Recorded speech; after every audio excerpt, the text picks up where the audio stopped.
On July 16, 1969, the ground shook. Not from an earthquake, not from a storm, from a machine. A 363-foot rocket carrying 3 human beings sat on Launch Complex 39A at Kennedy Space Center in Florida, and when its engines ignited, it released more energy than the atomic bomb dropped on Hiroshima. The sound hit spectators in the chest like a physical punch. 1 million people had gathered along the beaches and roadsides of Florida just to watch it leave the ground. They came from every state. They slept in their cars. They camped on the grass. Because somehow, deep in the human gut, people knew this was not just another launch. This was the day the species tried something it had never done before. The mission was called Apollo 11. The crew: Neil Armstrong, Buzz Aldrin, and Michael Collins. Armstrong was the commander. Quiet, precise, an engineer's brain wrapped in a pilot's calm. Aldrin was the lunar module pilot, decorated, driven, a man who had a PhD in orbital mechanics from MIT. And Collins, the one history would almost forget, was the command module pilot, the man who would orbit the moon alone while the other 2 descended. Alone in a way no human being had ever been alone. On the far side of the moon, out of radio contact with Earth, Collins would be the most isolated person in the history of the human race. The flight to the moon took 4 days. 4 days of floating through the void, checking systems, eating food from pouches, sleeping in shifts, watching the Earth shrink behind them until it was nothing but a blue marble suspended in black. The astronauts took turns photographing it. Armstrong later described seeing the Earth from that distance as both humbling and clarifying. Everything humanity had ever done, every war, every invention, every moment of love or cruelty was on that tiny glowing sphere getting smaller in the window. On July 20, 1969, Armstrong and Aldrin climbed into the lunar module named Eagle and began their descent. What followed was one of the most tense 13 minutes in human history. The mission controllers in Houston, the astronauts themselves, and everyone listening on radio and watching on television around the world held their breath as Eagle dropped toward the surface. Then, at roughly 6,000 feet above the moon, the onboard computer began throwing alarms. Code 1202, then 1201. Nobody on the crew had seen these codes in training. Mission control went silent for several seconds, seconds that felt like years before. A 26-year-old guidance officer named Steve Bales made a call that would define his life. The alarms indicated the computer was overloaded but still functioning. He told Houston to continue. Houston told Eagle to continue. The descent went on, but the alarms were only the beginning. As Eagle approached the designated landing zone, Armstrong looked out the window and saw a crater the size of a football field surrounded by boulders. The automatic landing system was guiding them directly into it. He took manual control. With only seconds of fuel remaining, Armstrong flew the module forward, searching for a clear patch of ground, his heart rate spiking to 150 beats per minute, though his voice never once betrayed it. Buzz Aldrin called out altitude and descent rate numbers in a steady rhythm. Then, at 4:17 p.m. Eastern Time on July 20, 1969, 4 contact probes touched the lunar surface and a blue light lit up on the console. Armstrong spoke the words, "Houston, Tranquility Base here. The Eagle has landed." In mission control, grown men wept. One flight controller lit a cigar he had been saving for this moment. Another fell to his knees.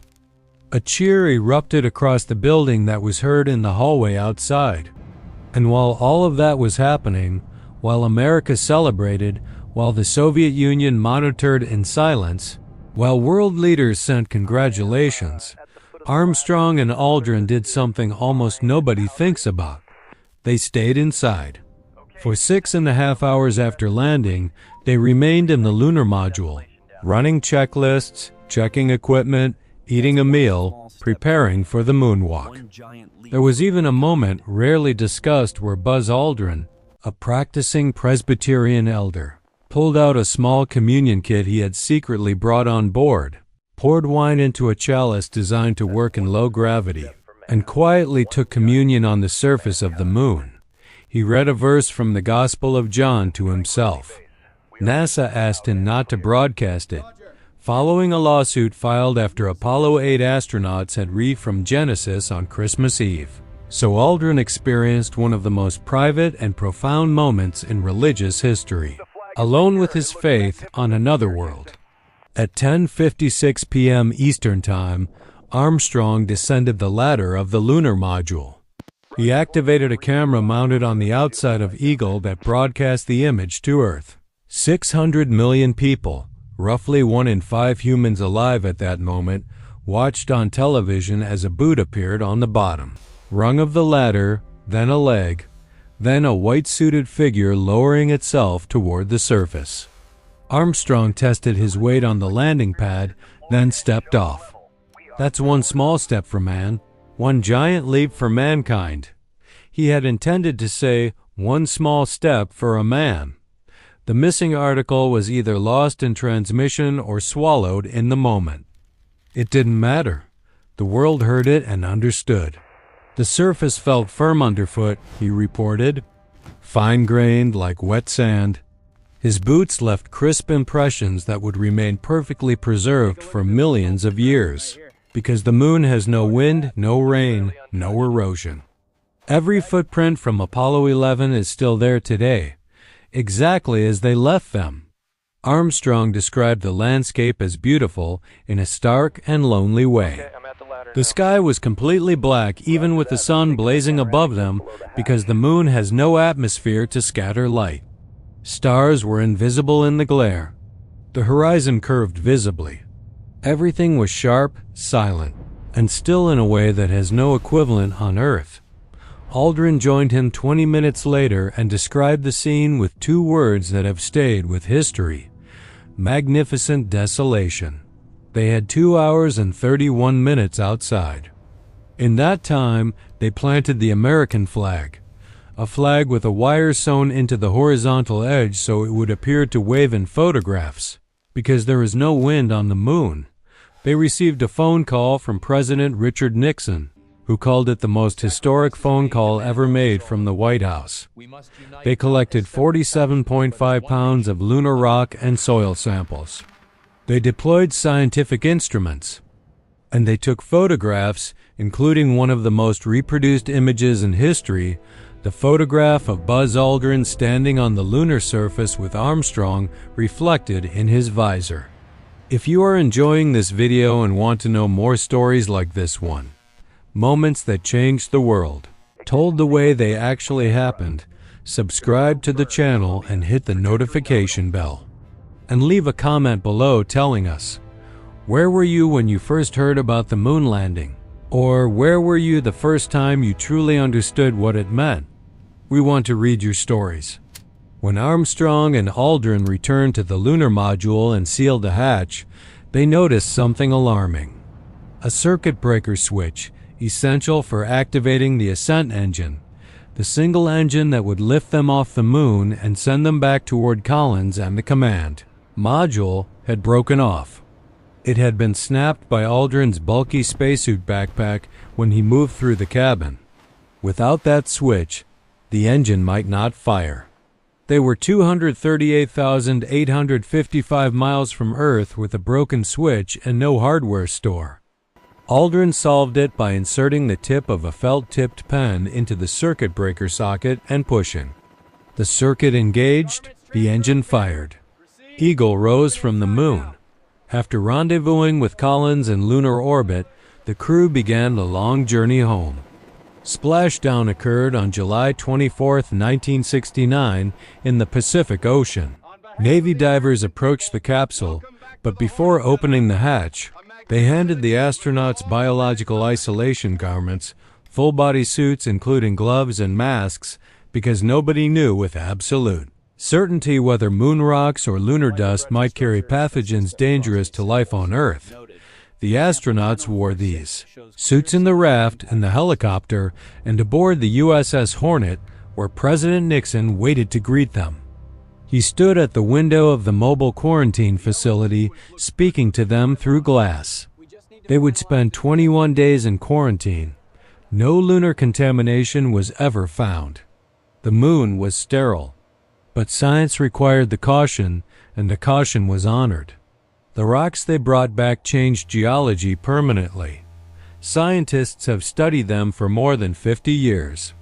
They confirm that the moon formed from debris ejected when a Mars-sized body struck the early Earth approximately 5 billion years ago. Information that could not have come from anywhere else. And the third retroreflector, placed on the lunar surface during Apollo 11, is still used today. Observatories on Earth fire laser beams at it and measure the reflection time to calculate the exact distance to the moon to within a few millimeters. The moon is drifting away from Earth at 3.8 centimeters per year. We know this because of an instrument left there in 1969 by two men who spent 2.5 hours on the surface and came home. 600 million people watched. 3 men went. 12 men in total would walk on the moon before the program ended. None have returned since 1972. The footprints are still there. The flag has likely been bleached completely white by decades of solar radiation, an irony history did not plan. But the science remains, the rocks remain, the data remains, and every time a laser pulse hits that retroreflector on the Sea of Tranquility and bounces back to Earth in 2.5 seconds, it is a message from 1969 that still arrives on time. What those 3 men did in July of 1969 was not a stunt. It was not merely a victory in a geopolitical race. It was proof, concrete, physical, measurable proof, that when human beings decide something must be done and apply enough intelligence, courage, and patience to the problem, the impossible becomes a coordinate on a map. A place with a name. Tranquility Base. A spot on the moon where the ground still holds the shape of a boot.